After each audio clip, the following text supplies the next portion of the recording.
Acara ini sengaja kami persiapkan agar ayah dan bunda bisa tetap dekat dan terinformasi, karena kami akan memberikan banyak informasi seputar kesehatan untuk Anda semua, meskipun saat ini kita lagi dalam situasi PPKM darurat nih, yang katanya malah mau diperpanjang nih ya dok.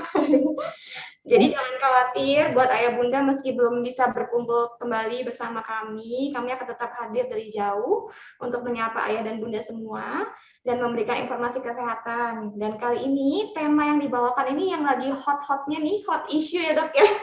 Apalagi kasusnya lagi meningkat, itu temanya adalah COVID-19 pada anak dan penanganannya. Gitu. Karena tentunya dengan seiring meningkatnya kasus, pasti para ayah bunda ini pasti tambah khawatir ya dok ya, apalagi sekarang makin banyak di klaster keluarga ya dok ya. Menyerang anak-anak juga. Iya makanya dok, aduh semoga cepat berlalu deh ya, tapi semuanya ya dok ya. Oke. Jadi Indonesia saat ini tengah mengalami gelombang kedua akibat adanya COVID-19, ditandai dengan adanya yang sudah seperti saya sebutkan tadi, dengan kenaikan atau lonjakan angka jumlah kasus yang sangat mengkhawatirkan. Kini pemerintah pun melakukan PPKM. Jadi kita dan keluarga tetap harus menjalankan berbagai protokol kesehatan, sebab COVID-19 ini belum musnah. Masih ada, bahkan makin banyak di antara kita, bahkan juga ke anak-anak.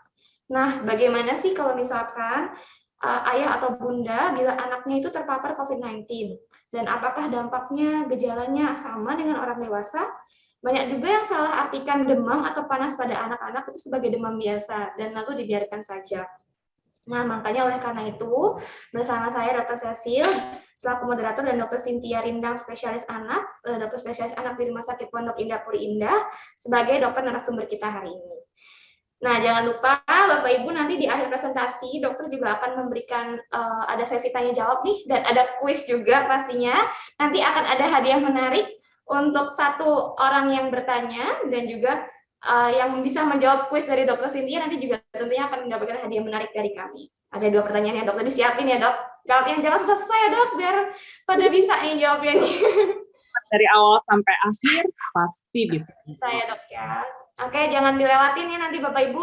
Semoga bisa mengikuti kita sampai akhir sesi ya dok ya. Oke. Nah, mungkin banyak nih yang ditanyakan sama Bapak Ibu, emang anak-anak tuh bisa ya kena COVID-19? Jawabannya sangat bisa. Anak-anak itu adalah golongan yang tidak kebal terhadap virus SARS-CoV-2 dan pada umumnya jarang mengalami gejala berat hingga membutuhkan perawatan di rumah sakit.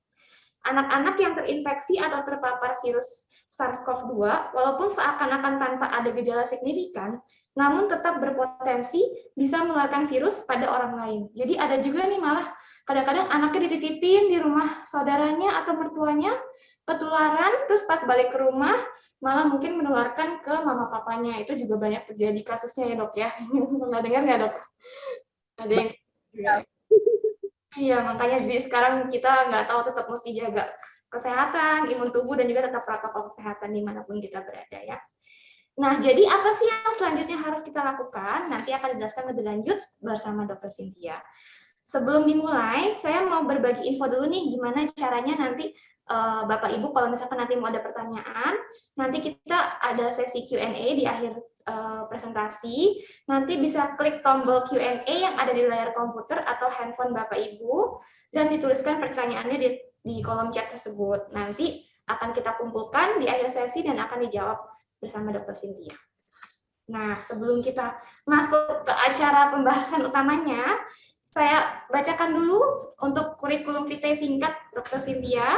Jadi Dr. Cynthia Rindang, spesialis anak ini, menyelesaikan pendidikan sarjana kedokteran dan program pendidikan dokter spesialis anaknya di Fakultas Kedokteran Universitas Indonesia, dan sudah melalui beberapa training seperti pelatihan konselor laktasi, pelatihan manajemen laktasi, dan juga ESGAN Asia Postgraduate Workshop. Wah, sudah banyak sekali dan pastinya sudah ahli, termasuk salah satu yang pasiennya paling banyak di Rumah Sakit Pondok Indah Puri Indah. Sampai kalau daftar itu harus sabar tunggu namanya dok ya. Jadi saking panjangnya antriannya nih, saking favoritnya. Memang itu dok benar. Nah, sebelum kita mulai nih, kita mau adain survei dulu nih dok ya, buat Bapak Ibu. Survei buat kira-kira nih Bapak Ibu sudah mengerti sejauh mana mengenai kasus COVID-19 pada anak-anak. Jadi ada 3 pertanyaan, boleh Dijawab ya Ibu Bapak Ibu di handphonenya atau di laptopnya. Yang pertama, jika anak positif COVID-19, maka anak harus dipisahkan dari orang tua, benar atau salah? Yang kedua, ibu menyusui yang positif COVID-19 tidak boleh menyusui dahulu, benar atau salah? Dan yang pertanyaan ketiga dan terakhir, pada saat pandemi, vaksinasi dasar dapat ditunda selama 1 tahun, benar atau salah? Oke, kita tunggu sekitar 1 menit ya dokter ya, untuk Bapak menyelesaikan pollingnya ya dok, kira-kira ya. 20 detik lagi nih ditunggu. Iya, tinggal Kayaknya lagi. pinter ini sudah. Iya, kayaknya udah lumayan paham ya dok ya kayaknya, tapi nanti pasti dokter Cynthia mau kalau ada yang salah nanti dikoreksi untuk kita bahas lebih lanjut selama presentasi materi ya dok. Ya. Hal yang baru sih buat semuanya, sama-sama belajar. Kita sama-sama belajar. Sharing ya dok ya. Karena penyakit ini kan masih baru, ilmunya belum ada textbooknya, jadi segala informasi, segala hal itu masih fast changing banget informasinya, jadi harus benar-benar pintar-pintar updating informasi dari sumber yang benar. Itu yang paling penting, cari sumber yang benar. Betul sekali. Dan salah satunya dari webinar hari ini ya dok, dari sumber terpercaya kita, Dr. Cynthia. Pengetahuan ayah dan bunda semuanya. Oke, ini saya sudah akhiri pollingnya nih, hasilnya masih ada beberapa agak 50-50 ya dok. Ini yang pertama, jika anak positif COVID-19, maka anak harus dipisahkan dari orang tua. Ini lebih banyak yang jawab benar. Nanti kita bahas di selanjutnya ya dok ya. Yang kedua, ibu menyusui yang positif COVID-19 tidak boleh menyusui dahulu. Ini lebih banyak yang jawab salah. Dan yang terakhir, pada saat pandemi, vaksinasi dasar dapat ditunda selama 1 tahun. Ini banyak yang jawab salah, lebih banyak yang jawab salah. Gitu ya. Hasilnya. 2 pertanyaan terakhir, hebat-hebat jawabnya. Ya dok, ya mungkin kurang banyak udah tahu ya dok dari informasi-informasi yang beredar ya dok. Oke, tanpa berlama-lama lagi, udah ditunggu-tunggu pastinya sama ayah bunda. Kita mulai aja dok, untuk materinya mungkin sharingnya, silahkan Dr. Cynthia. Baik, sebentar ya. Ya, untuk saya tutup dulu untuk pointsnya, saya sharing dulu.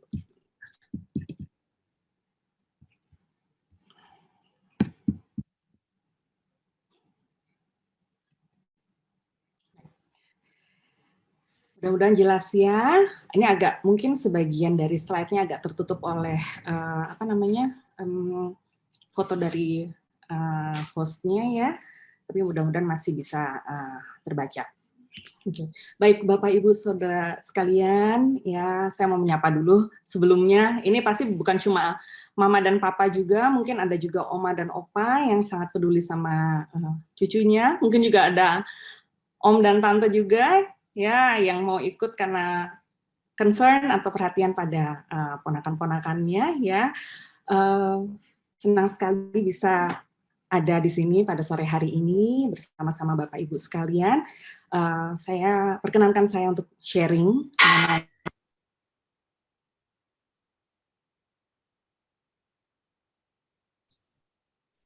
bahwa penyakit ini basically belum ada hal yang pasti kayak penyakit-penyakit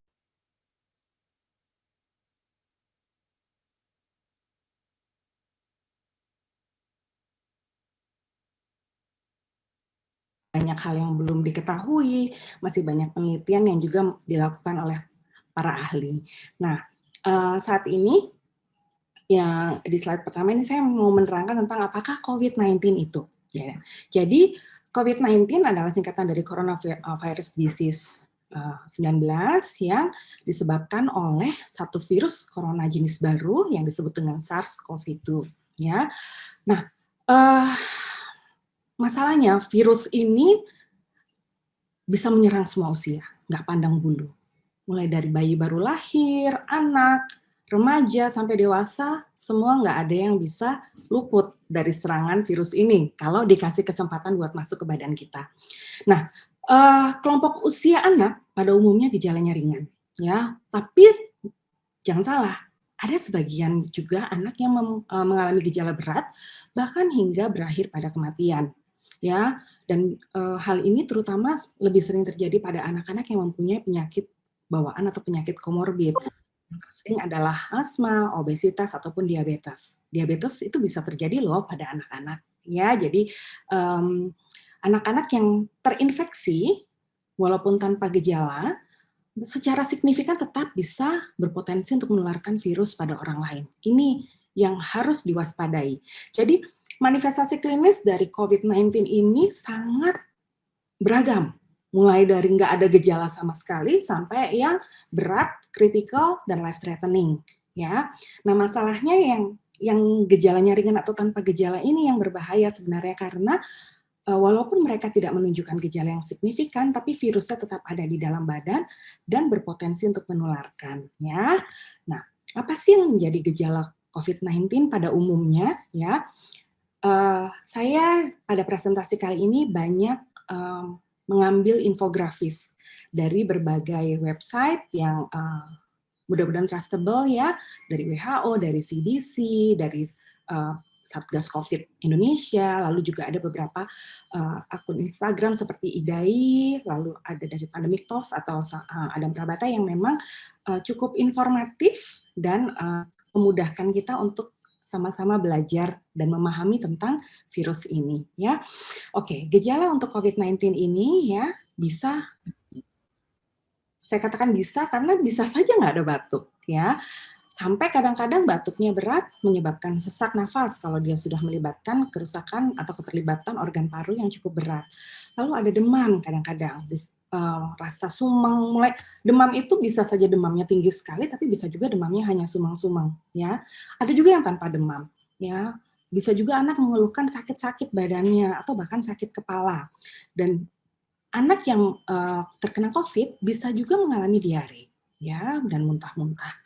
Lalu yang mungkin sering dikeluhkan pada anak yang lebih besar adalah, atau mungkin bisa dilaporkan oleh anak yang lebih besar adalah kehilangan dari penciuman. Ini khas sekali untuk COVID-19. Masalahnya hal ini nggak bisa ditanyakan pada anak yang lebih kecil. Ya, tapi mungkin salah satu bentuk dari anosmia atau kehilangan penciuman pada anak yang lebih kecil akan bermanifestasi pada intake yang menjadi lebih sulit.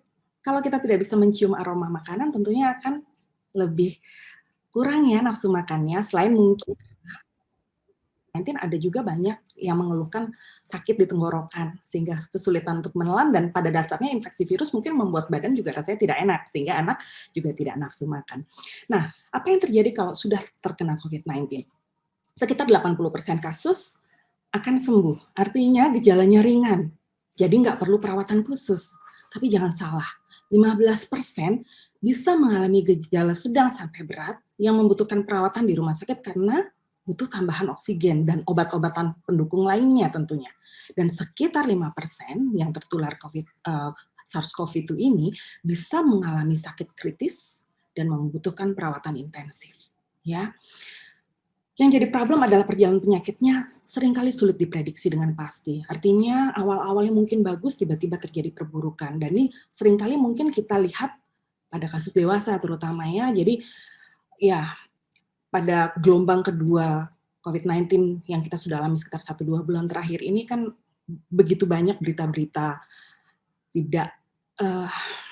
berita-berita duka ya yang berseliweran mungkin di grup kita gitu ya, yang berkaitan dengan kejadian sakit berat pada COVID-19 ini ya. Oke. Nah, kenapa sih COVID-19 itu dianggap sebagai sesuatu yang berbahaya? Kalau 80% itu bisa sembuh, kenapa pusing gitu? Ya, kenapa mesti dipusingin ya? Udahlah, sakitnya kayak flu biasa gitu ya. Mungkin ada sebagian yang mempunyai pikiran seperti itu. Saya mau mengajak Bapak dan Ibu untuk melihat data ini. Ini data situasi COVID-19 di Indonesia yang saya browse kemarin, update per 15 Juli. Ya, kita perhatikan di sini ya. Total kasus yang terkonfirmasi ada 2.726.000 ya, dengan angka yang meninggal ya 70.192 kasus. Ini kasus yang berhasil diperiksa atau data yang masuk karena sudah diperiksa. Artinya konfirmasi ini sudah diperiksa PCR-nya ya. Mungkin angkanya bisa jauh lebih tinggi dari ini. Kenapa? Karena kan mungkin ada juga yang tidak sampai diperiksa PCR, ya. Itu memang sesuatu yang hal yang memang banyak terjadi gitu di lingkungan kita ya. Tapi anggap saja angka ini benar. Berarti persentase angka kematian kalau kita bandingkan antara yang 70.000 meninggal dengan kasus confirm yang 2,7 juta itu sekitar 2,57%. Ya, saya melihat data sensus jumlah penduduk Indonesia tahun September 2020 yang dirilis oleh Badan Sensus Nasional, ya, penduduk Indonesia itu 270 juta. Asumsi, kita berasumsi ini, kalau kita sama-sama nggak jaga protokol kesehatan dengan ketat, dan akhirnya semua penduduk Indonesia yang 270 juta itu semua ketularan COVID, kebayang nggak? 2,57% dari 270 juta itu, angkanya gede loh, 6.944.000 yang mungkin tidak tertolong. Ini gede banget, dan bisa saja itu salah satu anggota terdekat dari keluarga kita atau orang-orang yang kita kenal, ya. Jadi kita kepengennya supaya kalau sudah ada 2,7 juta yang saat ini sudah tertular, kita stop di situ, jangan nambah lagi, karena kalau nambah lagi yang sakit, bertambah besarlah pula kemungkinan orang yang akan mengalami sakit berat bahkan berujung pada kematian. Ini prediksi, maksudnya ini asumsi kasar, tapi sebegitu besar loh. Kalau angka 2,57% itu dianggap tidak terlalu besar, coba kita pikirkan jumlah absolut yang mungkin akan terjadi kalau kita tidak menghentikan laju penularan virus ini. Bedakan dengan angka kejadian kematian akibat influenza, ya, berdasarkan datanya US dari CDC itu cuma sekitar 0,1 sampai 0,2%. Jadi 2,57 ini cukup besar, ya, dari sisi total jumlah absolut angka orangnya, ya. Kalau dari persentase mungkin kesannya jumlahnya nggak banyak, tapi jumlah absolutnya akan jadi banyak, apalagi kalau jumlah penduduknya besar seperti di Indonesia. Nah, problemnya adalah dengan angka kematian yang cukup signifikan seperti ini, itu akan dipermudah kejadian tersebut karena COVID-19 ini sangat mudah menular. Kalau dia makin banyak orang yang terinfeksi, dia juga cepat bermutasi. Ya kan, sekarang kita mengalami gelombang kedua yang disinyalir disebabkan oleh varian of concern yang jenisnya adalah Delta variant itu, yang menyebabkan lebih banyak anak-anak. Ini dibanding bulan Desember lalu, angka kejadian anak yang terinfeksi ini jauh lebih banyak. Dan itu saya rasa belum ada datanya secara nasional yang pasti, tapi yang jelas dari kunjungan di poliklinik, dari jumlah pasien yang mendaftar, dari yang diperiksa PCR-nya, itu mengalami peningkatan yang cukup signifikan. Dan susahnya lagi perjalanan klinisnya nggak selalu dapat diprediksi. Jadi kita nggak pernah tahu kalau sekali terinfeksi apakah kita bakalan masuk 80% yang sembuh atau akan berakhir ke yang lain-lain yang mungkin klinisnya akan menjadi lebih berat, ya. Nah, gimana sih caranya sampai dia bisa menular dengan gampang? Lewat mana masuknya? Prinsipnya virus SARS-CoV-2 ini adalah penyakit yang melibatkan saluran nafas. Jadi entry point-nya adalah saluran nafas. Nah, penularannya bisa dari droplet. Droplet itu percikan langsung. Pada saat orang bicara dengan jarak yang dekat, lalu orang bersin, ada runny nose atau pilek, lalu juga batuk, ya, itu akan bisa mengeluarkan droplet. Jarak dropletnya bisa nyampe ke orang yang lain atau ke benda yang lain, ya tergantung. Kalau bersin mungkin bisa jauh sekali, kalau cuma bicara mungkin tidak terlalu jauh. Jadi sangat bervariasi, ya.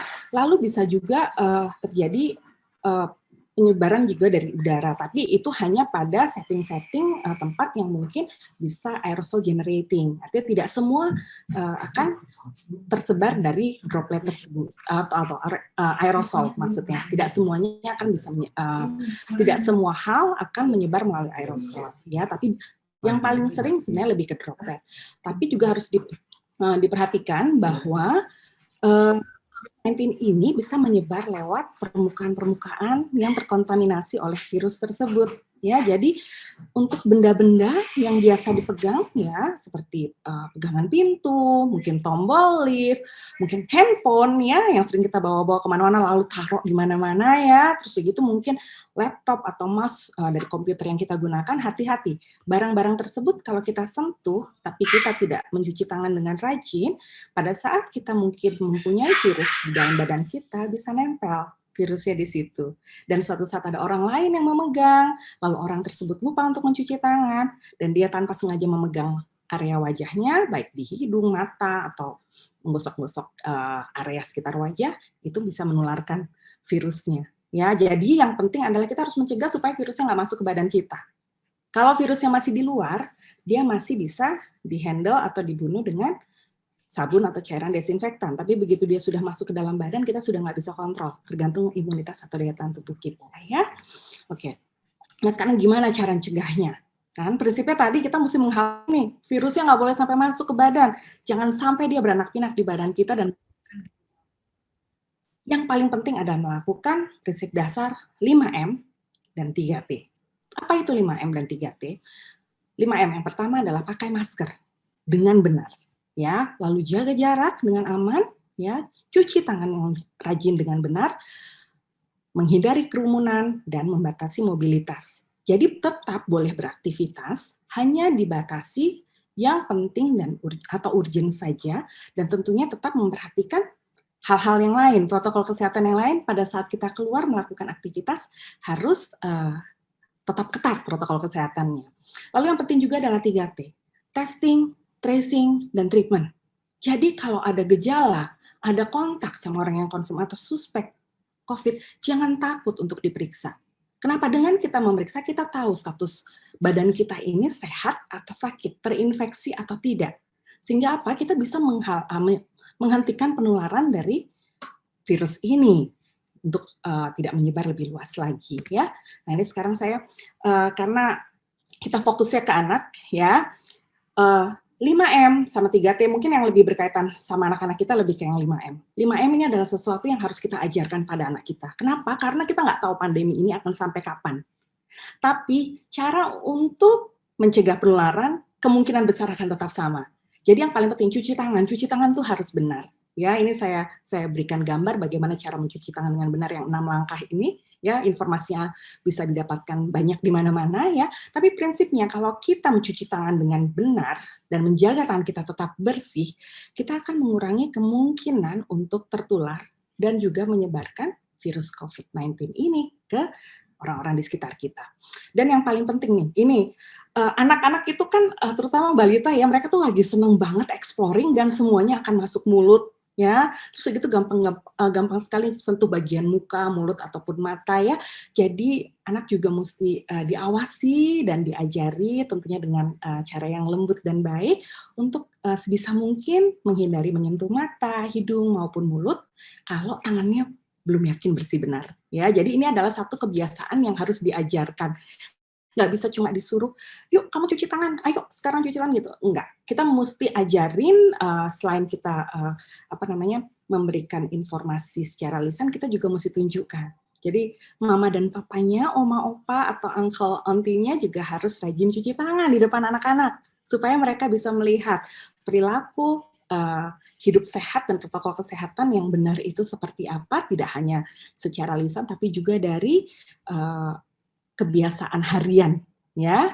Oke.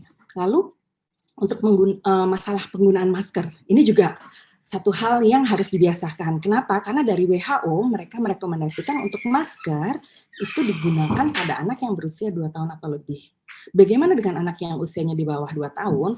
Kenapa sih nggak boleh pakai masker? Sebenarnya gini, yang dikhawatirkan adalah kalau pada saat kita menggunakan masker, pasti akan cenderung merasa lebih susah bernafas. Ya. Anak yang umur di bawah 2 tahun kemungkinan masih agak sulit untuk mengontrol kapan dia merasa kurang nyaman atau nafasnya agak sulit gitu ya. Jadi untuk alasan keamanan supaya tidak terjadi suffocation atau kesulitan untuk bernafas pada anak di bawah 2 tahun, dianjurkan untuk sementara masker itu tidak digunakan pada kelompok umur tersebut. Ya, apa yang harus dilakukan pada anak di bawah umur 2 tahun? Yang jelas sih gini, kalau pakai masker kan artinya dia akan dibawa keluar. Kalau di dalam rumah kan harusnya nggak pakai masker ya, kalau semuanya sehat-sehat ya. Jadi, lebih baik sih nggak usah keluar, kalau memang tidak ada kebutuhan. Nah, kalau terpaksa yang keluar gimana dok? Mesti ke rumah sakit nih buat vaksinasi atau ke klinik? Ya, yang penting adalah physical distancing. Artinya kita jaga jarak anak balita kita dari orang-orang di sekitarnya. 2 meter atau lebih jauh, lebih bagus. Ya, karena dengan physical distancing itu harapannya tidak ada droplet yang akan mencapai anak kita. Apalagi kalau kita bisa memastikan bahwa semua orang lain yang di sekitar anak tersebut juga pakai masker, itu lebih minimal lagi resikonya. Dan face shield ini bukan cuma sekedar yang langsung di depan wajah ya, tapi bisa juga kadang-kadang anak-anak tuh suka dibawa pakai stroller. Nah, strollernya itu juga bisa diberikan plastik di depannya untuk menghalangi supaya kalaupun secara tidak sengaja ada orang yang berdekatan, ya dropletnya juga bisa dihalangi. Jadi paling itu caranya. Walaupun memang kalau face shield dia hanya melindungi terhadap droplet, tapi dia tidak melindungi terhadap kemungkinan aerosol yang bisa saja ada. Memang tidak banyak, tapi bisa saja ada. Nah, sekarang gimana cara pakai masker yang benar? Kalau zaman dulu kan waktu awal-awal masker kain masih oke. Jadi ini segala informasi yang berkaitan dengan COVID ini akan fast changing sekali. Ya, yang terbaru dari CDC adalah penggunaan double masker. Jangan kebalik ya. Double masker itu masker surgicalnya yang di dalam dan masker kain yang di luar. Ya, jadi kadang-kadang saya suka melihat orang tua agak mungkin ada yang memberikan double masker surgical, yang maksudnya memakai masker surgical yang double gitu, atau mungkin masker ada yang KN94 lah, ada yang N95, pokoknya macam-macam ya. Ya, jadi sebenarnya gini, kalau sudah pakai prinsip dari penggunaan masker, ini dulu ya. Prinsip penggunaan masker adalah harus benar-benar ketat, benar-benar pas, nggak boleh ada celah, nggak boleh ada lubang. Kenapa dengan penggunaan double masker ini bisa menjadi lebih tinggi proteksinya? Lihat deh, kalau masker surgical aja proteksinya cuma 56%. Ya, kalau cloth mask aja atau masker kain aja cuma 51%. Tapi begitu kita gabungin nih ya, antara si masker kain dengan masker surgical, naik loh jadi 85%. Ya, kenapa? Karena masker kain itu biasanya lebih tight. Jadi celah yang suka, kalau kita pakai masker surgical tuh perhatiin deh, yang di daerah dekat pipis ini suka agak kebuka gitu ya. Kecuali kita pakai penarik yang khusus sampai dia benar-benar tight fitted banget ya. Dengan adanya masker kain di luarnya diharapkan itu bisa lebih rapat lagi. Jadi lebih sesek dok, yes, pasti akan merasa lebih sesak, terutama pada awalnya. Tapi nanti kalau sudah terbiasa, ya, ini dokter kayak dokter Cecil tuh lihat tuh, pakainya N95 kayak begitu. Waduh, teman-teman saya kalau ngelihat saya pakai N95, luarnya masih pakai surgical mask kayak begitu, pada bilang itu nggak sesak, bisa nafas nggak sih? Ternyata bisa dari pagi sampai malam. Bertahan, ya masih bisa ngomong, masih bisa ketawa-ketawa gitu. Pada akhirnya setelah kita terbiasa bisa. Biasa ya dok. Dicoba dulu, dibiasakan karena mau nggak mau ini salah satu cara untuk menghalangi kita dari ketemu dengan si virusnya itu, gitu ya. Jadi anak-anak pun juga pelan-pelan diajari, ya. Tidak nyaman pasti, tapi kalau itu demi kesehatan, mau nggak mau kita mesti kerjakan ya. Oke, nah ini kalau yang ini mungkin lebih untuk para orang tua nih ya, karena ini kaitannya dengan apa yang harus dilakukan pada saat beraktivitas keluar, ya. Mau nggak mau kan mungkin mesti kerja, ya kayak saya dengan dokter Cecil deh, kita tiap hari juga harus kerja gitu ya, ke rumah sakit, bukan red zone lagi tuh black zone, isinya Orang COVID ya dok. Dokter Cecil kenapa nggak lepas masker? Karena dokter Cecil dari rumah sakit siarannya. Iya dok. Ya bisa lepas masker, kenapa saya di rumah hari ini? Jadi bisa kelihatan nih full mukanya kayak begini. Mungkin Bapak Ibu yang dari awal pandemi baru lahir gitu ya, didampingi oleh saya, udah full masker, sampai sekarang nggak pernah lihat wajah saya nih ya. Baru bisa lihat sekarang mungkin ya. Tapi yang jelas pada saat kita berada di area rumah sakit ya harus seperti dokter Cecil ini. Nggak boleh kecolongan, nggak boleh lengah sedikit pun. Karena kita udah, misalnya nih, kita seharian udah pakai masker dengan baik, tapi ngebuka masker sedikit aja dan sampai virusnya masuk. Cuma nggak usah lama-lama deh, 5-10 menit aja. Mungkin juga sudah beda nih ceritanya, si virusnya bisa dapat kesempatan buat masuk dan bikin penyakit di badan kita. Nah, balik lagi ke slide ini. Slide ini saya mau menerangkan tentang gabungan antara ventilasi, durasi, dan jarak.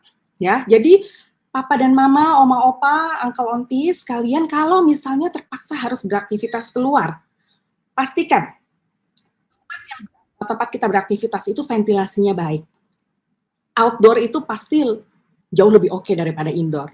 Tapi kalaupun terpaksa di indoor, kayak saya dokter Setsi mesti kerja di rumah sakit, ya pastikan ruangannya itu ventilasinya bagus. Kalau rumah sakit sih biasanya sudah dipikirkan hal itu, tapi untuk yang lain-lain, kantor dan segala macam, ya itu tolong direview bagaimana dengan ventilasinya. Kalau ventilasinya kira-kira kurang begitu bagus, jangan pernah lepas masker sama sekali. Dan maskernya harus dipakai dengan benar. Lalu juga durasi. Durasi itu artinya lama kita ketemu dengan orang lain. Ya, kalau kita keluar tapi kita sendirian aja nggak apa-apa. Tapi pada saat kita mau bertemu dengan orang lain, ya dikatakan coronavirus itu butuh waktu untuk menyebar. Jadi bukan yang kita ketemu, hai, langsung virusnya langsung masuk itu, ternyata ya kalau mungkin deket banget dan nggak pakai masker bisa saja ya. Tapi sebenarnya kalau misalnya kita melakukan protokol kesehatan gitu ya, kalau dikatakan bahwa coronavirus itu bisa menyebar mungkin dianggap kontak erat kalau di atas 15 menit. Jadi kalau bisa ketemu atau harus memang ada pertemuan dengan orang lain, ya usahakan seoptimal mungkin dalam waktu kurang dari 15 menit, atau kalau sekiranya bakalan lama, udah kita online aja kayak begini, pakai Zoom gitu ya, video call, atau aduh kita tuh hidup di era digital yang enak banget gitu loh. Nggak ketemu langsung, tapi komunikasi tetap bisa jalan kalau memang kita mau. Nanti kalau pandeminya udah kelar, kita ketemuan lagi, happy-happy lagi, makan-makan bareng lagi boleh. Tapi untuk sekarang, ayo kita batasi penularan ini dengan membatasi ketemu yang secara fisik bareng-bareng dulu. Ya, lalu juga jaga jarak. Ya, jarak itu minimal 2 meter. Ya, 6 feet itu sekitar 1,82 meteran antar satu orang. Jadi kalau semua ini dikombinasikan pakai masker dengan benar, kita berada di ruangan yang ventilasinya bagus, terus dia gitu keluar ketemu orang nggak lama-lama, terus dia gitu pada saat ketemu juga menjaga jarak, ya, dan masker benar-benar dipakai dengan benar, dan rajin juga cuci tangan. Saya yakin harusnya virusnya nggak punya kesempatan buat masuk. Ya, ini Dokter Cecil, ini kan ya sampai sekarang juga kita masih negatif semua ya? Maksudnya sudah 1,5 tahun ini ya? Puji Tuhan dokter, belum jadi alumni. Karena terbantu vaksin juga kayaknya dok ya. Vaksin sama yang kedua kan kita protokol kesehatan kalau di rumah sakit juga ketat. Artinya dokter-dokter di rumah sakit Pondok Indah ini kita rutin loh di PCR, sebulan sekali mendapat screening sejak awal pandemi. Ya, jadi saya ini termasuk yang belum dan saya nggak mau kalau bisa. Ya, caranya gimana ya? Harus ketat protokol kesehatan yang nggak boleh lengah sedikit pun, ya, nggak boleh kasih kesempatan virusnya buat masuk sama sekali. Ya, jadi prinsipnya jaga jarak, physical distancing, bukan social distancing. You have many other ways untuk socialize. Ya, mungkin nggak physically ketemu, tapi coba batasi diri ya. Jadi make sure bahwa penyakit ini nggak menyebar ke orang-orang yang kita cintai. Jadi maksudnya gini, kadang-kadang nih ya, karena udah 1,5 tahun ya, rasanya rindu sekali untuk kumpul-kumpul keluarga ya. Kalau kita kan di Indonesia nih seneng banget makan bareng, kumpul-kumpul, apalagi oma opa. Saya bisa mengerti sekali kerinduan untuk bisa berkumpul bersama. Termasuk saya pun juga kangen untuk bisa ngumpul bareng gitu sama mama papa saya, sama adik-adik saya gitu ya. Tapi saya harus menahan diri untuk kebaikan semuanya. Ya, bisa saja saya yang menularkan karena saya orang tanpa gejala, tapi bisa juga saya tertular dari mereka, gitu kan? Jadi orang yang berbeda rumah tidak dianjurkan untuk sering-sering saling berkumpul satu sama lain karena resiko penularan di setiap rumah itu berbeda. Kita nggak bisa mengontrol orang lain untuk bisa melakukan protokol kesehatan seketat kita. Jadi kalau kita udah benar-benar ketat, kan banyak banget pasien yang cerita, nggak kemana-mana dok, bener-bener nggak kemana, tapi ternyata ada uncle-nya dateng, mungkin omanya sempat berkunjung, walaupun nggak lama, ya walaupun nggak lama, nggak seharian, nggak nginep gitu, tapi tetap saja pada saat ada ketemu, biasanya kalau keluarga dekat itu kita akan makan. Yang paling sering itu masalahnya pada saat makan tuh, karena kalau makan kan pasti kita buka masker dan sambil ngobrol, jadi resiko untuk penularan menjadi lebih tinggi, ya. Oke, nah ini satu hal tambahan, kan basically pada anak kita harus mengajarkan tadi selain cuci tangan yang benar, pakai masker yang benar, dan juga pada saat memang sudah terlanjur ada gejala, misalnya batuk, pilek, atau bersin-bersin, ajarkan mereka untuk mempunyai etika batuk yang baik. Ya, jadi selalu menutup mulutnya, hidungnya dengan tisu, atau pada saat udah namanya bersin nggak bisa ini ya, nggak bisa ada ancang-ancangnya ya, nggak sempat ngambil tisu biasanya ya. Jadi paling nggak gunakan lengan bahu, maksudnya dari bukan tangan kita, tapi justru dari siku untuk menutupi ya, karena kalau tangan takutnya habis itu meper kemana-mana, apalagi anak-anak yang nggak bisa langsung cuci tangan. Tapi sebenarnya bisa juga diajarkan setelah bersih langsung buru-buru cari tempat untuk cuci tangan dan cuci tangan dengan benar menggunakan air dan sabun ya. Jadi ini PR lagi buat ayah dan bunda untuk ngajarin putra putrinya ya, tadi cuci tangan dengan benar, pakai masker yang benar, dan juga etika batuk yang benar. Nah, berkaitan dengan yang tadi 3T ini, saya mau agak lebih detail ya. Ini nggak spesifik buat anak sebenarnya, tapi kenapa saya pentingin hal ini, karena begini, prinsip dasarnya adalah pada saat saya sudah terinfeksi, yang harus ada di mindset kita supaya pandemi ini cepat berhenti adalah infeksi ini harus berhenti pada saya, dan nggak menyebar lebih luas lagi. Gimana caranya? Kalau memang kita sudah terkonfirmasi positif, ya, atau mungkin sudah bergejala, ya pastikan kita lakukan kontak tracing. Kontak tracing itu artinya kita review lagi nih siapa saja yang sempat bertemu dengan kita. Ya, kenapa? Karena gini, orang yang kontak dengan kasus konfirmasi yang memang sudah mengalami infeksi COVID-19 ini, dia bisa bergejala, bisa positif, tapi bisa juga tidak bergejala dan negatif, ya. Dan itu nggak bisa kita tahu begitu yang si pasien ini terdiagnosis, terus udah gitu orang-orang yang kena di sekitarnya besoknya jadi kenapa-napa tuh enggak. Karena butuh waktu untuk antara masuknya si virus sampai timbul gejala yang namanya masa inkubasi. Nah, ini saya pinjam salah satu infografis dari IG-nya Adam Prabata ya. Jadi gini, ini enak banget buat ngejelasinnya dari sini, ya. Jadi ini adalah titik exposure. Ini saya kelihatan nggak ya? Apa namanya? Kelihatan dok panahnya. Apa namanya? Arrow-nya? Kelihatan dokter. Oke, good. Jadi pada saat exposure itu adalah pada saat virusnya masuk ke badan seseorang, ya. Habis virusnya masuk, dia nggak langsung akan timbul gejala, karena butuh ada yang namanya masa inkubasi. Masa inkubasi ini mulai dari titik exposure sampai timbul simptom, ya. Nah, pada saat ini si virus ini akan bertambah makin banyak ke dalam badan dan puncaknya akan terjadi sesaat sebelum gejalanya muncul.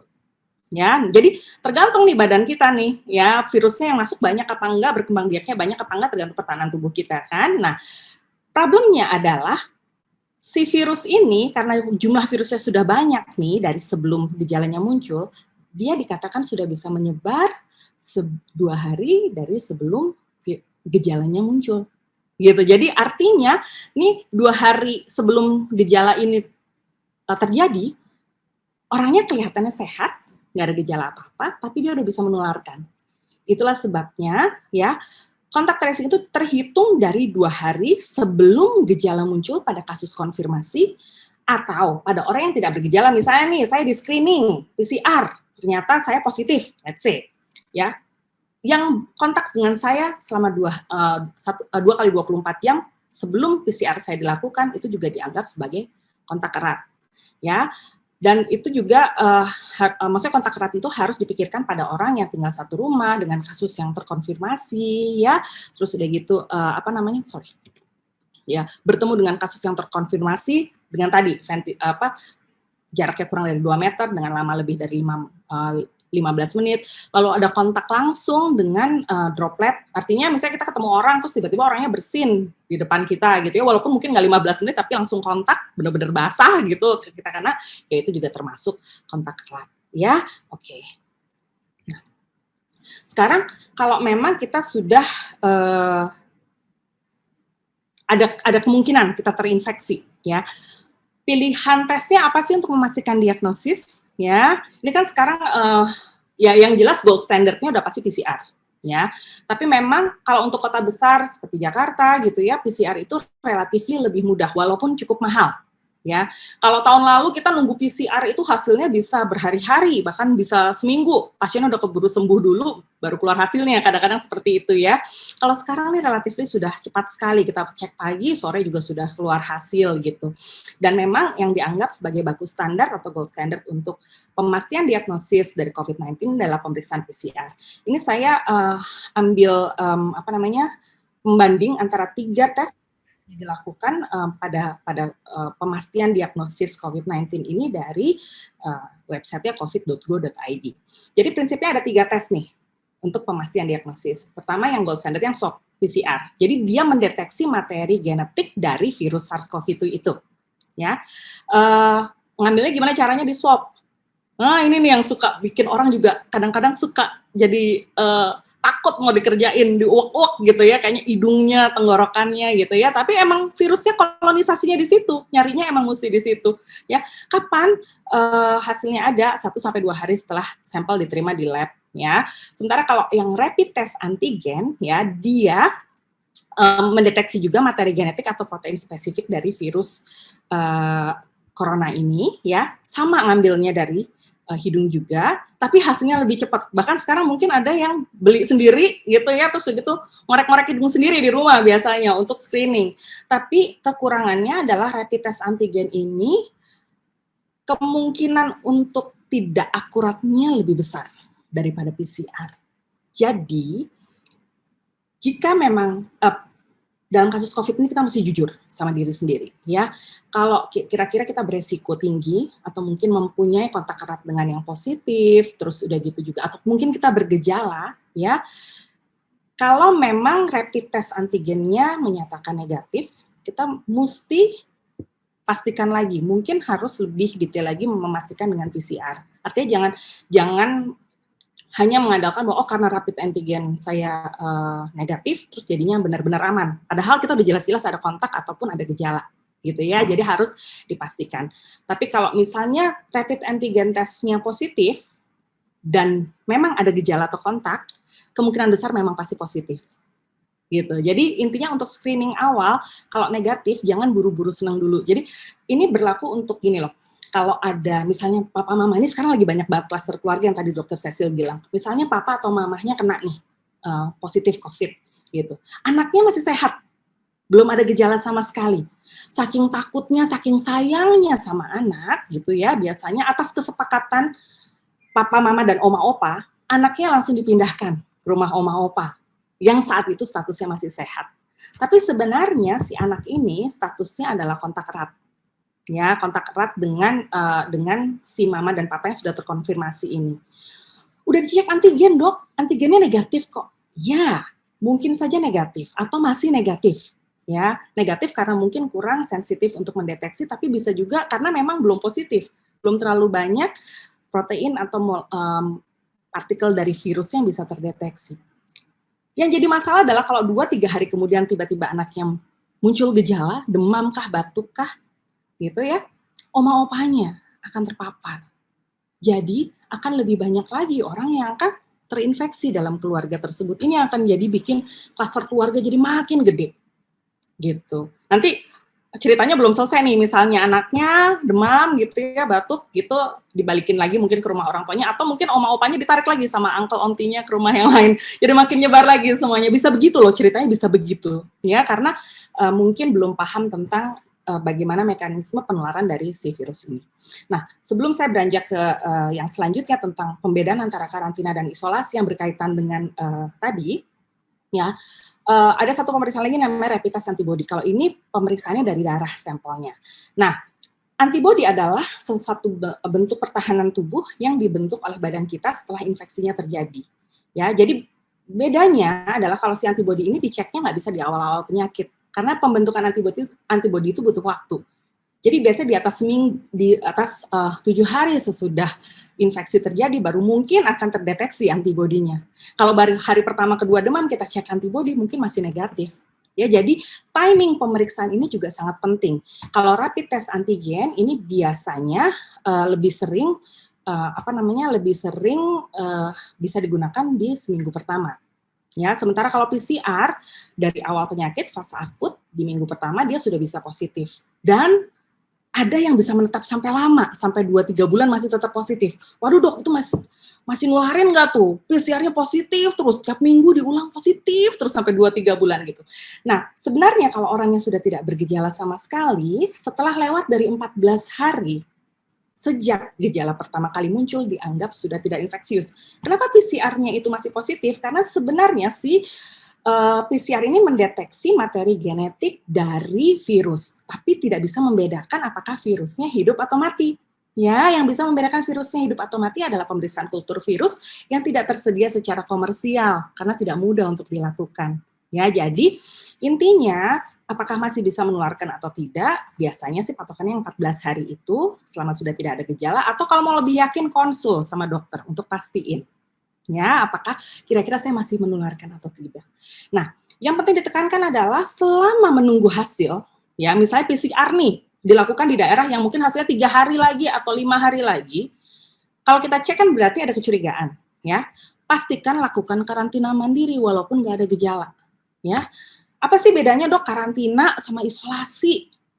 Kok ada dua istilah itu kadang-kadang suka ketuker-tuker. Nah, ini adalah satu bagian dari metode pencegahan penyebaran COVID. Jadi kalau karantina ini berlaku pada orang yang kontak, tapi dia belum sakit.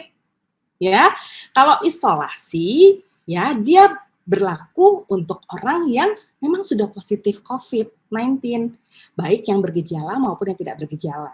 Jadi kalau karantina kita lakukan pada orang yang baru ketemuan aja mungkin sama orang yang positif, atau mungkin orang yang habis traveling dari luar negeri kan juga di karantina, bukan di isolasi namanya, itu di karantina ya. Tapi prinsipnya sama kedua istilah ini. Nggak boleh ketemu secara fisik dengan siapapun berapa lama. Kalau untuk karantina sih anjurannya dari WHO itu 14 hari. Ya. Kalau yang untuk isolasi pada yang sudah confirm biasanya dilakukan selama 10 hari ditambah 3 hari bebas gejala pada kasus yang bergejala, ya. Tapi kalau pada orang tanpa gejala dilakukan selama 10 hari. Nah, di mana dikerjainnya? Kalau karantina, prinsipnya bisa dilakukan di rumah atau di fasilitas tertentu ya. Kayak misalnya orang dari luar negeri kan ada hotel-hotel mungkin yang dedicated dari pemerintah ya, dan nggak boleh ketemu siapa-siapa. Nah, kapan akan dilakukan pemeriksaan PCR-nya itu prosedurnya atau protokolnya beda-beda, tapi biasanya di hari kelima mungkin bisa dicek nih apakah memang sudah ada infeksi atau tidak, ya. Tapi kalau untuk isolasi tergantung gejala, ya. Kita mengenal istilah namanya isolasi mandiri. Isolasi mandiri artinya kita kerjakan di rumah. Nah, ini hanya boleh dilakukan oleh bagi pasien baik dewasa maupun anak yang gejalanya ringan atau tanpa gejala. Tapi begitu ada gejala yang sedang atau berat, ya, jangan tunda-tunda untuk mencari pertolongan ke rumah sakit. Dokter, rumah sakitnya penuh. Bagaimana? Cari sebisa mungkin. Ya, cari. Oleh sebab itu, walaupun isolasi mandiri sekalipun di rumah, kalau bisa tetap dalam pemantauan dokter. Artinya bukan ngobatin sendiri, pakai informasi-informasi atau daftar obat-obat yang mungkin sekarang banyak sekali beredar di WhatsApp group ya, mungkin ya ada broadcast seperti itu. Hati-hati, ya hati-hati tetap lakukan segala macam terapi dalam pemantauan. Pemantauan dokter itu nggak harus loh sekarang datang langsung ke poliklinik ya, kayak di Rumah Sakit Puri atau mungkin rumah sakit lainnya sekarang sudah ada layanan telemedicine. Untuk kasus-kasus yang ringan, kita bisa konsultasi dulu lah telemedicine. Ya, jadi manfaatkanlah era digital ini untuk bisa membantu keluarga atau orang-orang terkasih kita yang mengalami sakit tapi tetap dalam pantauan dokter, ya. Nah, khusus buat anak nih, IDAI ini luar biasa, ya. Bisa cek di websitenya idai.org.id atau mungkin bisa klik di link ini yang bit.ly panduan isoman anak. Jadi IDAI sudah launching buku diary panduan isolasi mandiri anak. Ini saya ambil beberapa cuplikan ya, detail PDF-nya bisa di-download. Ini bisa membantu Bapak dan Ibu untuk mengawasi putra-putri tercinta selama 14 hari jika gejalanya ringan. Maksudnya udah confirm gitu ya, gejalanya ringan untuk panduan selama mengawasi 14 hari tersebut. Nah, syarat isolasi mandiri pada anak itu apa? Pertama, dia nggak bergejala atau asimptomatik, atau mungkin gejala ada tapi ringan. Batuk, pilek, tapi anaknya masih pecicilan, lari-lari, masih happy, ada demam tapi demamnya bukan yang mantong terus gitu ya, masih bisa turun, terus udah gitu juga masih bisa respon juga dengan obat paracetamol, ada diare atau muntah yang tidak sampai terjadi dehidrasi karena anaknya masih mau makan minum, atau mungkin ada ruam-ruam, karena pada sebagian kecil kasus coronavirus COVID-19 ini bisa ada merah-merah di kulit juga. Jadi, nah prinsip yang ketiga itu kan anak aktif, bisa makan minum, bisa menerapkan etika batuk, karena pada saat dia bergejala jangan sampai si virusnya itu nyebar ke area atau barang-barang di sekitar rumah ya. Dan yang paling penting adalah pemantauan gejala atau keluhan. Yang tadi saya bilang penyakit ini perjalanan klinisnya kadang-kadang sulit diprediksi. Ada 3 anak nih di rumah sama-sama sakit barengan, gejalanya bisa berbeda loh tiga-tiganya. Ya, jadi masing-masing anak harus dipantau. Kalau anaknya lebih dari 1, biar nggak pusing, biar nggak bingung. Apalagi ini serumah yang sakit, di buku diary ini ada logbooknya. Logbook bisa di print out, dicatat suhunya berapa hari ini, ada batuk atau enggak, ada diare berapa kali, ya supaya kalau nanti memang harus berkonsultasi lebih lanjut sama dokter, nggak ketukar-tukar datanya. Oh si A berapa kali diarenya, 5 kali kayaknya dok. Bukan deh itu si B. Nah, jadi pada bingung kan? Dengan coba dicatat logbooknya, udah bisa di-download dan langsung di-print out, memudahkan Bapak Ibu sekalian ya. Dan yang penting adalah pantaunya gejala, selain gejala dan keluhan, juga harus periksa suhu, bukan pakai tangan meter. Jadi bukan cuma diraba, kita mesti tahu anak ini benar-benar demam atau enggak. Definisi demam adalah kalau suhunya di atas 37,5. Jadi pastikan punya termometer yang berfungsi baik ya. Dan kalau memungkinkan juga ada alat pulse oximeter ya. Berapa kali dicek? 2-3 kali sehari. Lebih sering lebih bagus kalau memungkinkan, tapi kalau misalnya dilakukan 2 atau 3 kali sehari pun sudah cukup sambil melihat kondisi anak. Kalau tiba-tiba mengalami kok lebih lemes ya, kok kayaknya lebih sesak ya, pemeriksaan bisa dilakukan lebih sering ya. Dan pastikan juga lingkungan rumah atau kamar memiliki ventilasi yang baik. Ya. Lalu catatan bagi orang tua atau pengasuh. Ya ini bagian dari polling yang tadi ya. Pada saat anak itu positif, kalau orang tuanya juga positif ya udah barengan aja, udah sama-sama positif, virusnya sama berarti. Tapi gimana dokter, ini anak saya yang positif ya, misalnya dia ketularan dari orang lain, mungkin ada caregiver-nya atau siapa, sementara papa mamanya masih negatif nih, boleh ngerawat nggak? Boleh, tapi protokol kesehatannya mesti ketat. Abis anak kalau nggak sama orang tuanya mau sama siapa? Ya kan? Ya. Jadi orang tua atau pengasuh disarankan yang resiko rendah, artinya orang tuanya harus kondisinya baik. Jangan orang tuanya kondisinya payah disuruh ngerawat anaknya, kapan sembuhnya gitu ya. Nah, jadi kalau resikonya rendah atau bergejala ringan dari COVID-19 ini ya bisa membantu untuk menjaga anak. Nah, jika orang tua dan anak berbeda status COVID-nya, papa mama negatif, anak positif, disarankan jarak tidurnya beda 2 meter di kasur yang terpisah. Kenapa? Karena kalau tidur pasti nggak bisa pakai masker, sesek.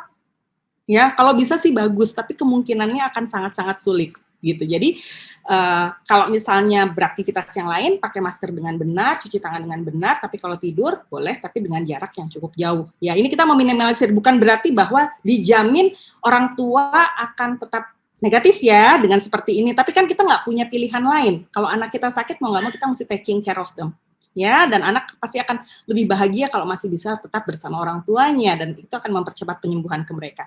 Dan berikan dukungan psikologis pada anak ini yang akan bisa tergantikan oleh siapapun. Anak yang udah biasa sama orang tua tiba-tiba dipisahin, malah jadi sakitnya berat gara-gara dia unhappy dengan kondisi udah sakit nggak ketemu mama papa lagi gitu ya. Oke. Well, sebentar ini, ya, ini protokol isolasi mandiri. Tetap di rumah, tuh jangan kemana-mana, nggak boleh ketemu siapapun dan nggak boleh menerima kunjungan dari siapapun. Gunakan masker dengan benar, terutama kalau memang masih ada gejala, ada batuk, ada pilek, pakai masker dengan benar. Tetap jaga jarak. Kalau memang ada yang berbeda statusnya, kalau udah sama-sama positif ya udahlah bareng aja, gitu ya. Cuci tangan dengan benar dan menerapkan etika batuk. Ya, yang ini yang apa-apa saja yang harus dilakukan ya. Yang satu hal, pada saat yang terinfeksi mamahnya dan punya baby, tetap berikan ASI. Ya, kenapa harus tetap memberikan ASI? Nanti kita bahas, ada slide tersendiri untuk ini. Ya, dan berikan anak kalau anak yang lebih besar pastikan berikan makanan yang bergizi. Tadi saya sudah sempat mention, makan pasti agak sulit, but you need to work on it. ya, harus dibujukin, harus ditelatenin. Jangankan anak-anak, kita aja kalau orang dewasa sakit itu juga pasti nafsu makan menurun. Nanti kalau udah recover dia akan balas dendam, makannya akan lebih banyak, ya. Oke. Nah, alat apa yang mesti disiapkan di rumah? Pertama, termometer, ini wajib banget ada ya, dan pastikan fungsinya baik. Kalau memang punya alat oximeter bagus sekali ya, karena kita mendeteksi adanya bahaya kalau saturasinya itu di bawah 95%. Ya, tapi kalau nggak punya gimana dok? Susah nyari oximeter, apalagi ini sekarang lagi kasusnya tinggi nih, sold out semua, mau cari di marketplace juga rada-rada susah. Oke, awasi tanda vital. Maaf. Nah, ini adalah tanda bahaya laju nafas anak. Bagaimana cara menghitung laju nafas anak pada saat anak kondisinya tenang? Hitung full selama 1 menit. 1 kali ambil nafas, 1 kali buang nafas, itu dihitung 1 siklus. Ya nih, kalau anak 2 bulan nggak boleh lebih dari 60 kali per menit, antara 2 sampai 11 bulan nggak boleh lebih dari 50 kali per menit. Jadi perhatikan ini. Begitu dia sudah melebihi batas dari tanda bahaya ini, segera datang ke unit kesehatan terdekat. Ya, oke. Saya balik ke yang sebelumnya, maaf. Oh ya, ini tanda kewaspadaan lain ya yang harus diperhatikan juga di rumah adalah anaknya banyak tidur dan susah dibangunkan. Ya, terus gitu nafasnya cepat ya dengan laju nafas yang seperti tadi. Nah, sesak itu tidak hanya frekuensi. Kadang-kadang ada cekungan di dada atau hidung yang kembang kempis yang terjadi pada saat anak bernafas, itu adalah tanda adanya kerja otot-otot nafas tambahan yang menandakan bahwa anaknya sesak. Nah, itu juga harus diperhatikan. Saturasi oksigen kurang dari 95%, mata merah, ruam dan leher yang bengkak, demamnya sudah berlangsung lebih dari 7 hari, mungkin karena saking panasnya tinggi sampai anaknya juga jadi kejang, nggak bisa makan minum, mata cekung, buang air kecil berkurang, itu tanda dehidrasi atau terjadinya penurunan kesadaran, itu adalah tanda waspada yang mengharuskan Bapak dan Ibu untuk segera mungkin membawa putra-putrinya ke unit kesehatan terdekat untuk mendapatkan pertolongan. Nah, sekarang kalau gejalanya ringan, obat apa dok yang mesti disiapin di rumah nih? Ya, pada prinsipnya karena ini penyakit virus, ya, belum ada terapi spesifiknya, belum ketemu. Atau mungkin memang pada umumnya kan penyakit virus biar daya tahan tubuh sendiri yang akhirnya akan melawan virusnya. Nah, untuk anak-anak yang positif COVID-19 dan bergejala ringan, pastikan di rumah ada obat demam. Ya, obat demam apa yang basic biasanya paracetamol. Khusus untuk paracetamol, hati-hati dalam jadi prinsipnya kalau kita ngasih obat, dosis itu harus tepat. Dosis pada anak karena berat badannya sangat mudah berubah, harus disesuaikan dengan berat badan. Ya, kalau berat badannya ideal sesuai usia, kita masih bisa mengikut aturan yang ada di kemasan. Tapi kalau misalnya badannya beratnya rada kurang dibanding usianya atau bahkan justru berlebihan, mungkin perlu adjustment dosis yang bisa ditanyakan pada dokter yang ikut menangani atau memantau. Dan hati-hati juga dengan sediaan paracetamol. Ada berbagai macam sediaan. Ya, ada yang drops, ada yang sirup aja itu beda-beda. Ada yang 5 ml atau 1 sendok obat itu 120 mg, ada yang 160 mg, ada yang 250 mg. Jadi Bapak dan Ibu harus berhati-hati ya. Ya, sama-sama mereknya, kalau komposisi miligramnya beda, mililiternya akan jadinya beda. Ya, jadi kalau memang bingung, konsultasikan dengan dokter. Ya, tapi kalau memang bisa menghitung dosis paracetamol biasa 10 sampai 15 mg per kilogram berat badan per hari yang biasa diberikan kalau suhu mulai di atas 38 dan bisa diulang dalam 4 jam. Tapi dalam 1 hari tidak boleh lebih dari 5 kali pemberian. Karena dosis maksimal paracetamol per hari pada anak adalah 75 mg per kilogram berat badan per kali. Ya. Lalu apalagi dok yang bisa dikasih pada anak ya? Kita meningkatkan imunitas tubuh dengan pemberian suplemen. Suplemennya apa yang biasa rutin kita berikan pada kasus COVID-19? Multivitaminnya mengandung vitamin C, vitamin D, D3 ya, dan zinc. Ya, dosisnya sudah ada nih di sini nih, ya. Vitamin C karena setiap multivitamin punya kandungan yang bervariasi, ya. Ini ditentukan batas maksimal. Kenapa batas maksimal? Karena kalau vitamin C kelebihan dia akan dibuang ya melalui urin ya. Jadi pastikan anak minum dengan banyak, tapi juga tidak boleh berlebihan. Nggak boleh over supplementing juga. Jadi ini adalah batasan dosis maksimal untuk vitamin C. Sementara kalau vitamin D ada patokannya. Ya, vitamin D untuk anak di bawah 3 tahun, pada yang confirm positif COVID-19, 400 international unit, kalau yang lebih besar bisa sampai 1.000, remaja 2.000, bahkan remaja yang obesitas atau bedan. Karena ada nih anak-anak yang umurnya 15 tahun, tapi beratnya 100 kilo tuh ada gitu ya, kita kasih dosis lebih tinggi 5.000 international unit per hari. Nah, sama zincnya biasa diberikan 20 mg per hari selama 2 minggu. Nah, Kalau anak yang sehat nih, tadi ada beberapa pasien yang juga menanyakan pada saya, kalau misalnya anak sehat belum terkonfirmasi COVID, lagi tinggi banget gini kasusnya, boleh dikasih suplemen nggak? Boleh aja diberikan vitamin C. Dan vitamin D3 itu sebenarnya sudah ada anjuran dari IDAI pada anak di bawah umur 1 tahun diberikan 400 international unit. Ya, itu bisa di browsing juga di www.idai.org.id ya. 400 international unit tanpa memandang dia ASI atau mungkin pemberian susu formula atau makanannya, dan di atas umur 1 tahun diberikan 600 international unit. Ya, jadi itu suplementasi yang rutin yang boleh diberikan pada anak yang saat ini sehat-sehat saja ya. Oke. Lalu menyusui pada COVID-19 nih yang tadi saya janjikan ya. Sorry, saya mau geser ininya dulu. Sebentar. Maaf. Nah, menyusui pada kasus COVID boleh apa enggak? Aduh, boleh banget. Kenapa boleh banget?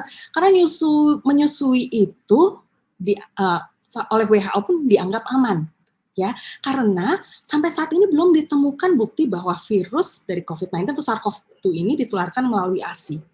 Ya, cuma memang jangan sampai baby-nya ketularan mendapatkan virusnya langsung dari mamahnya dari droplet. Ya, jadi ada hal-hal yang harus diperhatikan. Tapi satu hal lagi, virusnya nggak masuk lewat ASI, tapi antibodi dari mamahnya, baik yang saat itu sedang sakit ataupun yang survivor, penyintas COVID, antibodinya itu lewat ASI dan bisa diberikan pada baby-nya. Ya, transferable jadi antibodinya. Jadi bagus sekali buat baby-nya. Jadi walaupun baby-nya mungkin statusnya masih negatif, ibu tetap bisa langsung menyusui bayinya, tapi memang ada hal yang harus diperhatikan. Ya, rajin cuci tangan dengan benar, terutama sebelum dan sesudah menyentuh bayi ataupun barang-barang yang berkaitan dengan bayi. Pakai masker. Setiap kali dekat atau nyentuh anak, pakai masker. Beda dengan benar. Ya, nggak boleh dibuka-buka. Ya, karena kita nggak mau sampai droplet kita jatuh dan mengenai baby. Pada saat ibunya bergejala, mungkin ada batuk atau pilek, pastikan tutupi mulut dan hidung dengan tisu. Ya, segera buang, tempat sampahnya harus tempat yang tertutup, langsung cuci tangan buru-buru. Dan secara rutin membersihkan semua permukaan benda yang ibu sentuh, karena bisa saja kecolongan ada virusnya di situ. Dan kalau maskernya terasa lembab atau basah, sesegera mungkin diganti, ya, supaya virusnya nggak molos lewat masker yang sudah tidak berfungsi baik itu. Ya, jadi yang penting itu. Nah, hal lain yang mungkin mesti ditambahkan adalah harus diperhatikan obat apa yang ibu dapatkan. Karena biasanya kalau dewasa kan suka ada berbagai macam obat yang diberikan pada mamahnya.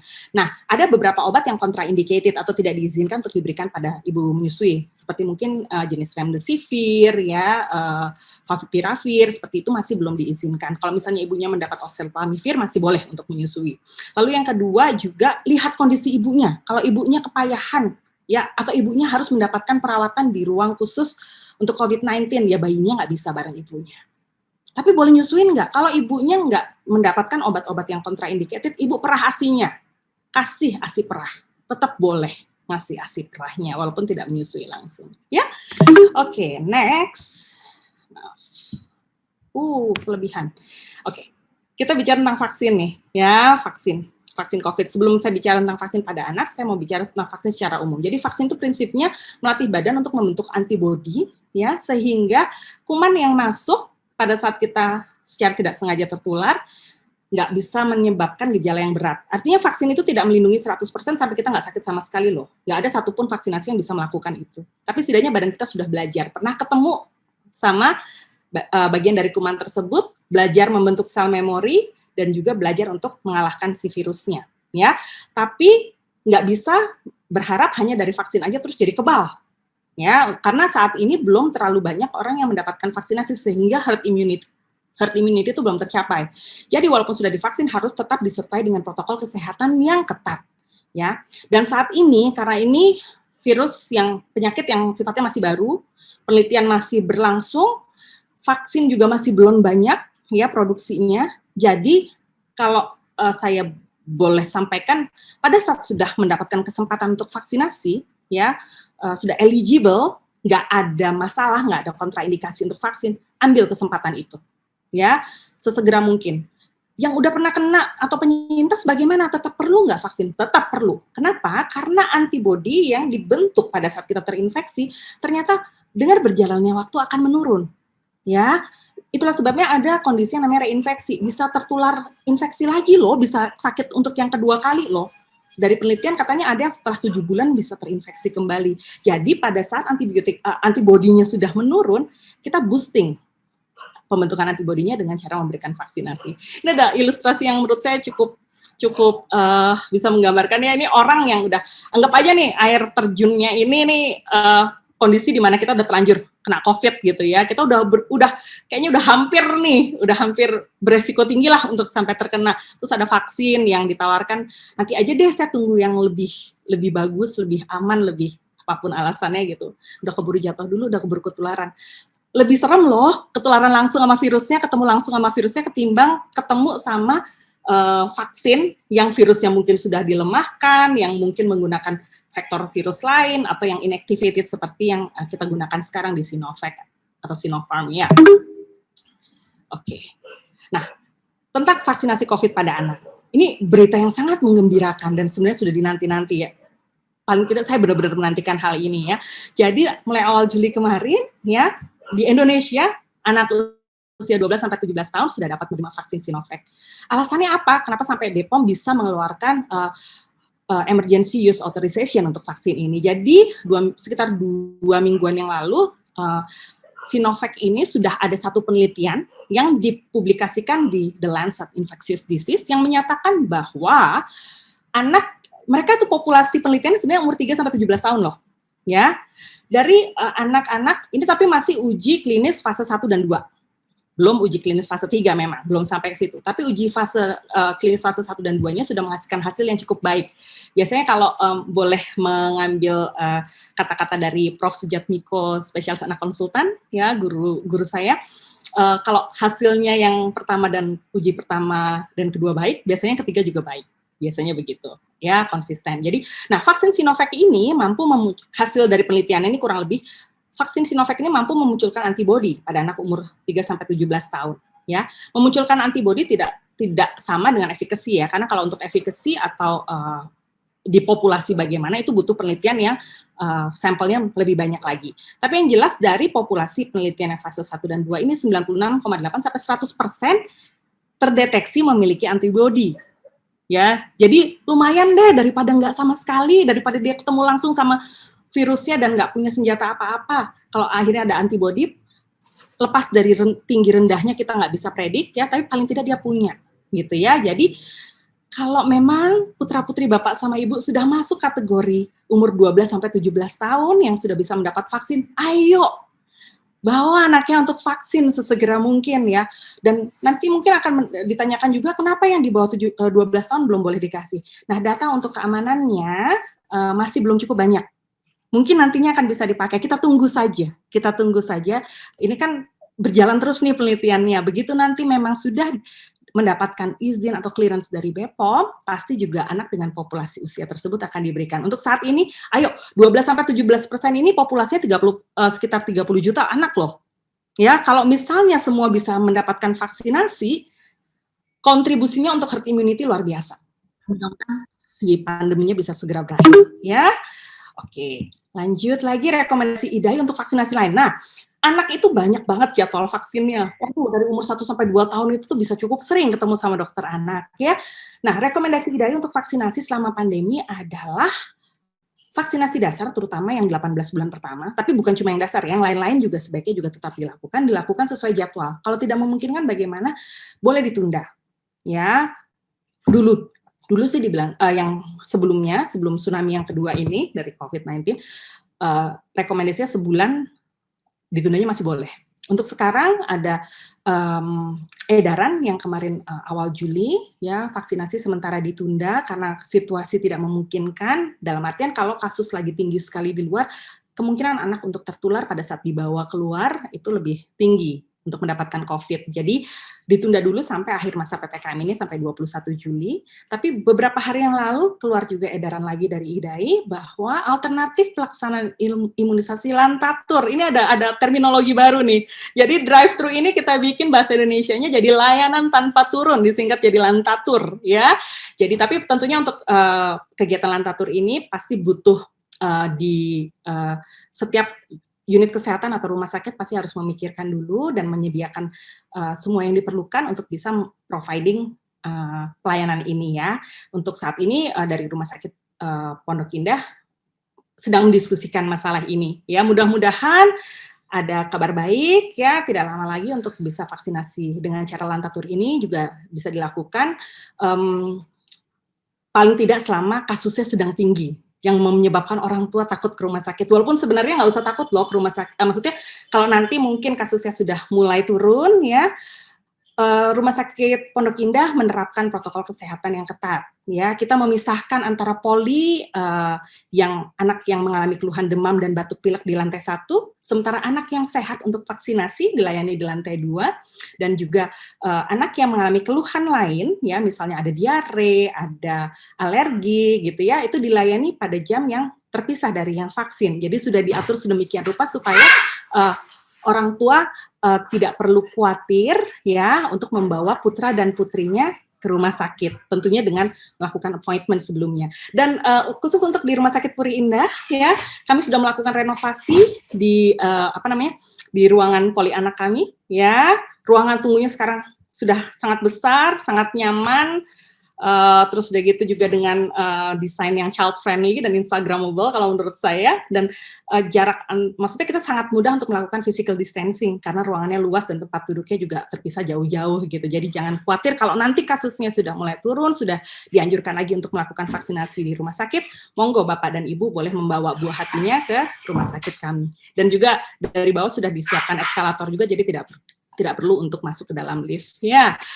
Nah, sebagai kesimpulan dari apa yang saya jelaskan tadi, saya suka sekali dengan kata-kata yang kalimat atau quotes di bawah ini ya. Saya belum sempat mencari sebenarnya yang pertama kali menyampaikan ini siapa, tapi saya dengar dari Prof. Aman Pulungan yang kalau nanti ayah bunda sekalian bisa cek di Instagramnya IDAI ya. Beberapa hari lalu ada IG Live yang sudah terekam juga untuk tentang vaksinasi di masa pandemi ini oleh Prof. Aman dan juga Prof. Cisi, keduanya guru-guru besar saya ya. Beliau menyatakan bahwa no one is safe until everybody is safe. Ya, jadi penyakit COVID-19 ini nggak bisa cuma saya sama keluarga saya aja yang jaga. Kita harus punya satu pemahaman, bareng-bareng kita kerjain serentak, pastikan 5M dan 3T dilakukan dengan benar bareng-bareng, ya. Lakukan karantina dan isolasi mandiri dengan benar, ya. Pastikan perhatikan panduan isolasi mandiri pada anak kalau memang sudah terlanjur tertular supaya anak tetap aman, dan jangan melakukan isolasi mandiri sendirian. Selalu konsultasikan kondisi penyakit anak dengan dokter supaya bisa diberikan advice apa yang mesti dilakukan. Karena kalau tadi saya cuma membicarakan tentang suplementasi dasar, ya suplemen dasar untuk COVID-19, mungkin ada obat-obat tambahan lain yang diperlukan yang tentunya perlu disesuaikan dengan kondisi anak yang akan bisa di-adjust atau dilakukan oleh dokter yang mengawasi. Dan yang paling penting, lakukan vaksinasi. Ya, mudah-mudahan dengan cara ini kita semua bisa segera terlepas dari pandemi. Jadi kita stop the spread, stay strong. Terima kasih banyak Bapak Ibu semua untuk perhatiannya. Saya kembalikan ke Dr. Cecil. Baik, terima kasih banyak Dr. Cynthia atas sharing dan penjelasannya yang sangat lengkap ya, dan tentunya sangat bermanfaat bagi kita semua. Dan nanti saya lihat udah banyak banget di kolom chatnya, nanti sabar dulu ya Bapak Ibu ya, nanti kita akan coba untuk jawab satu persatu. Nanti kalau misalkan ada yang mirip-mirip, mungkin nanti kita gabungin aja ya Dok ya, tapi kita coba sebisa mungkin untuk menjawab semua pertanyaan Bapak dan Ibu. Ya. Oke. Jadi nggak mungkin semua dibeberin satu-satunya. Ya.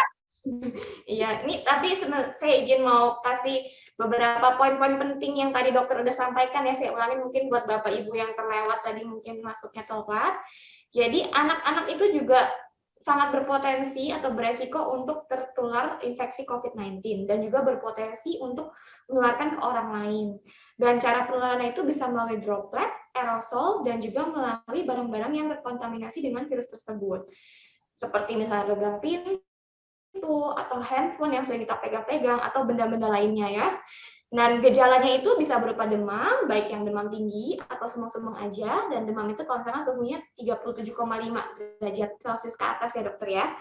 Dan juga bisa ada pegel-pegel atau sakit-sakit di badannya, ada nyeri kepala, diare, muntah, kehilangan penciuman, itu untuk anak yang lebih besar yang tidak bisa bicara ke orang tuanya, atau bisa ada nyeri tenggorokan atau menelan, dan juga bisa dari yang intake-nya menurun karena nelannya sakit atau karena penciumannya berkurang, jadi nafsu makannya pun menurun. Dan apa sih pencegahan yang bisa kita lakukan? Itu ada 5M dan 3T yang pertama. 5M itu antara lain memakai masker dengan benar. Tadi sudah Dokter Cynthia kasih lihat cara pemakaian maskernya, tetapi tidak dianjurkan untuk anak di bawah 2 tahun. Dan juga mencuci tangan dengan cara yang benar juga, menjaga jarak yaitu minimal 2 meter, membatasi mobilitas, jadi sebaiknya kalau nggak perlu-perlu banget nggak usah keluar ya dok ya. Tapi kalau misalkan memang harus banget keluar ya cari tempat yang mungkin ventilasinya baik gitu ya, yang seperti terbuka atau jendelanya bisa dibuka, jadi ventilasinya tetap baik. Dan juga menghindari kerumunan atau menghindari berinteraksi dengan orang selama lebih dari 15 menit. Dan juga 3T yaitu testing, tracing, dan treatment. Testing yaitu adalah melakukan tes kalau misalkan ada riwayat kontak, dan sementara tetap gold standarnya adalah PCR ya dok ya. Karena, dan juga kalau misalkan sudah rapid antigen atau antibodi negatif tetapi ada gejala, sebaiknya tetap dilakukan untuk swab PCR-nya. Ya, dan karantina. Dan karantina mandiri, betul dokter, sambil menunggu hasilnya ya dok ya. Dan juga tracing, itu terutama untuk yang kontak erat, dan juga treatment. Dan jangan lupa tambahannya selain 5M dan 3T yaitu vaksinasi ya dok. Kalau memang sudah memenuhi syarat dan diberikan kesempatan untuk vaksinasi, why not gitu ya dok ya. Lebih baik kita mencegah ya dok daripada amit-amit bertemu sama virusnya. Sama virusnya. Dan apa sih yang harus dilakukan jika anaknya positif? Kalau misalkan anaknya tidak ada gejala atau gejalanya ringan, boleh isolasi mandiri, tetapi tentunya dengan konsultasi terlebih dahulu dengan dokter spesialis anaknya. Dan selama isolasi mandiri pun tetap melakukan pemantauan ketat, seperti misalnya suhu, laju nafas, ataupun saturasi oksigen. Dan jika ada tanda-tanda kegawatan seperti kesadaran menurun atau banyak tidur, atau lemas, tidak mau makan minum, atau terlihat nafasnya, effort nafasnya lebih tinggi, nah itu harus segera bawa ke rumah sakit. Dan kalau yang gejalanya sedang dan berat, tentunya harus segera dibawa ke rumah sakit atau dirawat ya dok ya. Oke, sementara itu yang mungkin poin-poin yang bisa saya rangkum dari penjelasan dokter yang sangat lengkap itu. Mendengarkannya ya agak panjang ya. Tapi seru banget dok, ini sangat informatif banget, jadi kita nggak bosan sama sekali sih dokter jelasinnya, enak banget dok. Oke, sebelum kita ke tanya jawab nih, saya mau ingetin ke Bapak Ibu, kalau misalkan mau ada appointment sama Dokter Cynthia, Dokter Cynthia ini praktek di Rumah Sakit Pondok Indah Puri Indah, di klinik anak lantai 2, itu Senin sampai Sabtu. Untuk jam-jamnya nih bisa dilihat di layar handphone atau laptop Bapak Ibu. Dan kalau misalkan mau appointment, bisa langsung telepon ke call center kami, yaitu di nomor telepon 021 256 95200. Dan juga kalau misalkan kita ada layanan baru nih ya dok ya, telemedicine dok ya. Jadi seperti ini Zoom ya dok, kalau misalkan takut mau ke rumah sakit, bisa juga lewat layanan telemedicine, itu juga untuk pendaftarannya bisa langsung ke call center kami.